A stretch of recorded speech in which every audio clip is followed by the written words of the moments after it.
अमीर और गरीब और इसके बीच चुनाव। प्रोफेसर संजय, आप तो सर चुनावी सर्वेस, चुनावी आंकड़े, ये क्या यूपीएस यानी कि ना ओपीएस ना एनपीएस यूपीएस, ये चुनावी स्कीम है क्या? तो इनसे ना कह रहे हैं चुनाव से पहले ले आए होते, चुनावी होता तो। भाई चुनाव अभी भी है, 5 राज्यों में चुनाव है, महाराष्ट्र में, झारखंड में, हरियाणा में, उत्तर प्रदेश में और जम्मू कश्मीर में है अभी भी चुनाव।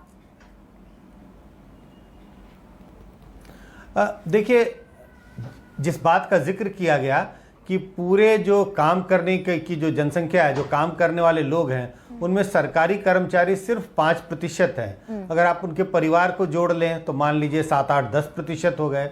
तो मुद्दा तो होता है, चुनाव में ये मुद्दा है, और इस मुद्दे पर सरकारें, पार्टियां चाहती हैं कि वोटरों को अपनी ओर आकर्षित करें। लेकिन जितना हम समझते हैं कि एक निर्णायक भूमिका ये मुद्दा निभाएगी चुनाव में, या तो पार्टी को जिताने या हराने में, उतनी निर्णायक भूमिका इस मुद्दे की होती नहीं है, क्योंकि सरकारी कर्मचारियों की तादाद तमाम वोटरों के प्रतिशत के रूप में देखेंगे तो बहुत कम है। और इसकी चर्चा तो कर्मचारी हो गए। अगर राज्य के चुनाव 23 लाख तो कर्मचारी हो गए। ऑन एन एवरेज अगर औसतन 3 लोग भी हैं घर में बालिग, तो 23 मल्टीप्लिकेशन बाय 3 तकरीबन 60 लाख के आसपास लोग हो गए। हाँ, ऐसा मानना कि परिवार में एक सरकार में काम करता है और सरकारी कर्मचारी है, और परिवार के सारे लोग, चाहे वो 3 हो या 4 हो, वो सारे के सारे इसी के लिए सरकार के खिलाफ या पक्ष में वोट देंगे कि या तो ओपीएस ला दिया या एनपीएस ला दिया। मुझे नहीं लगता ऐसी चीजें होती हैं। लेकिन हाँ, ये जरूर है, मैं ये नहीं कह रहा हूं उसका कोई प्रभाव नहीं है, लेकिन मैं ये कहने की कोशिश कर रहा हूं, जितना हम आकलन करते हैं, जितना हम सोचते हैं कि इसका प्रभाव होगा, उतना प्रभाव नहीं पड़ता है।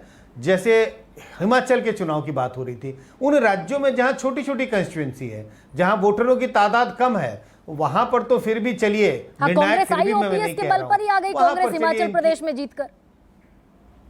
नहीं, बिल्कुल नहीं।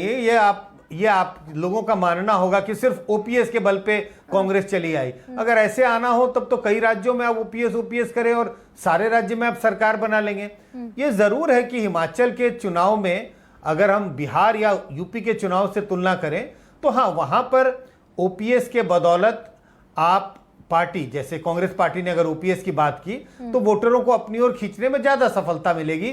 कंस्टिट्यूएंसी छोटी है, सरकारी कर्मचारियों की तादाद ज्यादा है। लेकिन यह मानना कि सिर्फ ओपीएस के बदौलत मतलब कांग्रेस सरकार में चली आई, कम से कम मैं ऐसा नहीं मानता। हमारे पास ऐसे कोई प्रमाण नहीं है। प्रोफेसर संजय, लेकिन ये चुनाव के फौरन बाद ये जो धड़ाधड़ फैसले हैं, ये जुड़ते हैं क्या अगले चुनावी माहौल से? बिल्कुल। वक्फ बोर्ड पर वापसी हो गई, लेटरल एंट्री पर आपने 18 में खुद आपने स्कीम बनाई, खुद आपने इंश्योर किया रिजर्वेशन ना देना पड़े, वो आपने रोल बैक कर लिया लेटरल एंट्री पर। वक्फ बोर्ड, वक्फ बिल आप लेकर आए बड़ी धमक के साथ, वो वापसी हो गई, इंडेक्सेशन वापस हो गया, ब्रॉडकास्ट रेगुलेटरी बिल वापस हो गया। तो ये जुड़ती है क्या सारी कड़ी? नहीं, मैं बिल्कुल मानता हूं कि जिस वक्त ये आया और जिस तरह से तेजी से आया, आप जिसका जिक्र शुरू में कर रही थी कि मतलब एक मीटिंग होती है और धड़ाधड़ चीजें होती हैं, प्रेस कॉन्फ्रेंस भी हो जाता है, ये सब चुनाव के मद्देनजर किया जा रहा है। 4-5 चीजों का आपने जिक्र किया। रोल बैक, जो मल्लिकार्जुन खड़गे कह रहे हैं या कई लोग इसका जिक्र कर रहे हैं कि रोल बैक सरकार हो गई, ये कानून आता है और फटाक से रोल बैक।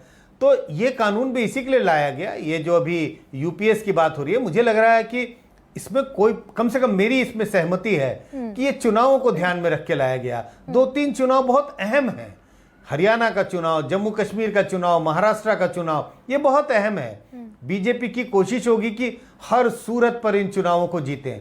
अगर मान लीजिए बीजेपी इनमें से 2, मान लीजिए महाराष्ट्र का चुनाव और हरियाणा का चुनाव हार जाए, तो बीजेपी के लिए जो एक माहौल बनेगा वो बहुत नेगेटिव होगा। 240 पर अभी बीजेपी है, ये कह रहा हूं लोकसभा के तो चुनाव।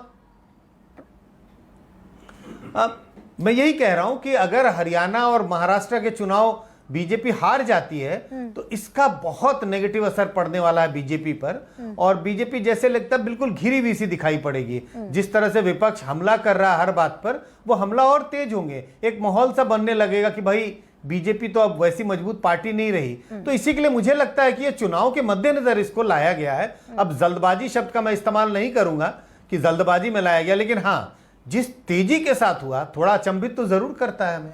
लेकिन संजय जी, ये बहुत सारी फेडरेशन, रेलवे के बाद जो सबसे बड़ा संगठन है केंद्रीय कर्मचारियों का, all India defence employ federation, उसने बहिष्कार कर दिया कि कुछ भी कर लो, एनपीएस ले आओ, यूपीएस ले आओ, हम ओपीएस से कम पर नहीं मानेंगे।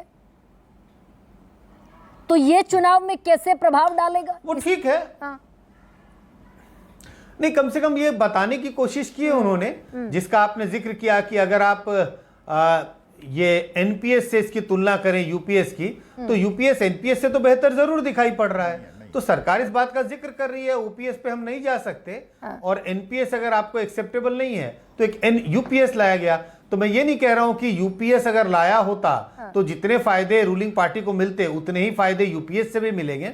लेकिन शायद सरकार की अपेक्षा है कि एनपीएस का अगर पुरजोर तरीके से विरोध हो रहा है, क्योंकि अभी दो ही शब्द हैं, एनपीएस और ओपीएस, अब यूपीएस आ गया, कुछ जनता कुछ भ्रमित भी रहेगी, समझना भी पड़ेगा लोगों को।